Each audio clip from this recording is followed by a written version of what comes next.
Is America becoming Rome versus Byzantium? I thought it was really nice. I think it was nicely put together by Victor Davis Hanson. So I went and I tried to find a portion of this, or all of it, on the internet, and I found it on Mercury News. So I want to read it from here. I think it's good. It's short. It's to the point. I want to take some calls from you guys and gals. In AD 286, the Roman Emperor Diocletian split in half the huge Roman Empire administratively and peacefully under the control of two emperors.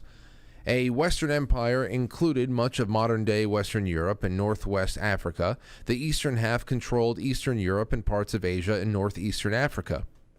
By 330, the Emperor Constantine institutionalized that split by moving the empire's capital from Rome to his new imperial city of Constantinople, founded on the site of the old Greek polis of Byzantium. The two administrative halves of the once huge empire continued to drift apart. Soon there arose two increasingly different, though still kindred, versions of a once unified Romanity. The Western Empire eventually collapsed into chaos by the latter 5th century AD, yet the Roman eastern half survived for nearly 1,000 years, as it was soon known as the Byzantine Empire, until overwhelmed by the Ottoman Turks in 1453 AD. Historians still disagree over why the East endured while the West crumbled. We can talk about that one day. And they cite the various roles of differing geography, border challenges, tribal enemies, and internal challenges. We moderns certainly have developed unfair stereotypes of a supposedly decadent late imperial Rome of Hollywood sensationalism that deserved its end, and we likewise mistakenly typecast a rigid, ultra-orthodox, bureaucratic Byzantine alternative that supposedly grew more reactionary to survive in a rough neighborhood. Yet in both cases, separate geography multiplied the growing differences between a Greek-speaking Orthodox Christian and older civilization in the East versus a more or less polyglot and often fractious Christianity in the Latin West. Byzantium held firm against ancient neighboring Persian, Middle Eastern, and Egyptian rivals, but the West disintegrated into tribal amalgam of its own former peoples.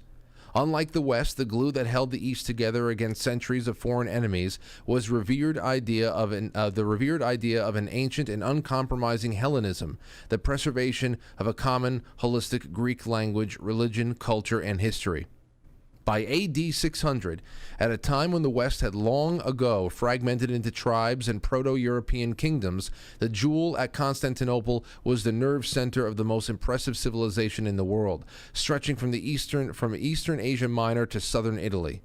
There is now much talk of a new American red state, blue state split, and even wild threats of another civil war. I would have to. One of the wilder things I've heard is from that granite-faced bitch, Fiona Hill, one of the impeachment witnesses, the impeachment hoax witnesses.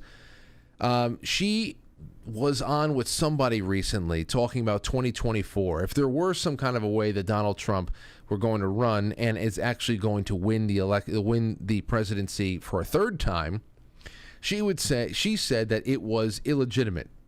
That it would be an illegitimate presidency in 2024 because the reason that he is running again and the reason why he would be reelected in 2024 if he gets reelected would be solely on the idea that 2020 was stolen from him and people were sold this lie. She went on to say that this would be a greatest threat for civil war. But there isn't. Of course, what somebody like Fiona Hill means when she says that there's going to be some kind of a civil war is that the Fiona Hills and all of their friends are willing to do anything to create chaos and violence and anything that trigger anything along the way to avoid any kind of retribution or them finding themselves in the gallows. So it's not going to be a civil war like everybody's going to line up in battlefronts, because if you look at red and blue states in this country, the electoral map, it's not like the Mason-Dixon line is the divider. It's all over the place. Then you have red New Hampshire that's in the middle of blue New England and Maine that's kind of like a halfie. up there at the northeastern tip. So it's not like that. This is going to be fueled by economic collapse and cultural depravity, which is where we are at right now. It's going to be more like So when everybody says civil war, it's really not. You got to think about where we are right now, what it's breeding, and even just the geographic makeup of where all of these really culturally opposed factions of people are at this point. So let's get back to that.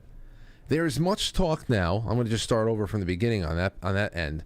There's much talk now of a new American red state, blue state split, and even wild threats of another civil war. Certainly, millions of Americans yearly self-select, disengage from their political opposites, and make moves based on diverging ideology, culture, politics, religiosity, or lack of it, and differing views on the American past. More conservative traditionalists head for the interior, between the coasts, where there is usually a smaller government, fewer taxes, more religious culture, and unapologetic traditionalists. These modern Byzantines are more apt to define their patriotism by honoring ancient customs and rituals, standing for the national anthem, attending church services on Sundays, demonstrating reverence for American history and its heroes, and emphasizing the nuclear family. Immigration in flyover country is still defined as melting pot assimilation and integration of new arrivals into the body politic of a hallowed and enduring America. While red states become welcome change, they believe America never had to be perfect to be good. It will always survive, but only if it sticks to its 234-year-old Constitution, stays united by the English language, and assimilates newcomers into an enduring and exceptional American culture. Yes. In contrast, the more liberal blue states' antithesis is richer from global wealth. The West Coast from Seattle to San Diego profits from trade with thriving Asia. It is bookended by the East Coast. By the East Coast window on the European Union from Boston to Miami. The great research universities of the Ivy League, MIT, Caltech, Stanford, and the University of California system are bi-coastal. Just as Rome was once the iconic center of the entire Roman project, so blue Washington, D.C. is the nerve center for big government America. The Salad Bowl is the bi-coastal model for immigration. Newcomers can retain and reboot their former cultural identities. Religion is less orthodox. Atheism and agnosticism are almost the norm. And most of the recent social movements of American feminism, transgenderism, and critical race theory grew out of coastal urbanity and academia. Foreigners see blue coastal America as more vibrant, sophisticated, and cosmopolitan, and reckless culture. Its vast wealth predicated on technology, information, communications, finance, media, education, and entertainment. In turn, they concede that the vast red interior, with about the same population as blue America but with vastly greater area, is the more pragmatic, predictable, and home to the food, fuels, ores, and material production of America. Our Byzantine interior and Roman coasts are quite differently interpreting their shared American heritage as they increasingly plot radically divergent courses to survive in scary times. But as in the past, it is far more likely that one state model will prove unsustainable and collapse than it is either region would ever start a civil war. Exactly. As in the past, it is far more likely that one state model will prove unsustainable and collapse than it is that either region would ever start a civil war. There's no reason to. There's no reason to start a civil war. First of all, as we all see, liberal progressive culture eats itself. There is a civil war in New York City, apparently. They just announced it last week. They have declared racism a public health problem in New York City, where you can't find a Republican anywhere. So it's true. When everybody says, when will the cold Civil War go hot? I've asked that question a few times on this show, and it's worth at least having a discussion. But it's not what we all think it is. Nobody's lining up to face each other. There's going to be economic calamity, And that, of course, is going to turn people into animals. There's going to be civil war inside of big cities. Absolutely. There's going to be nothing but violence inside of big cities when that day does come, when the lights go out, when something happens.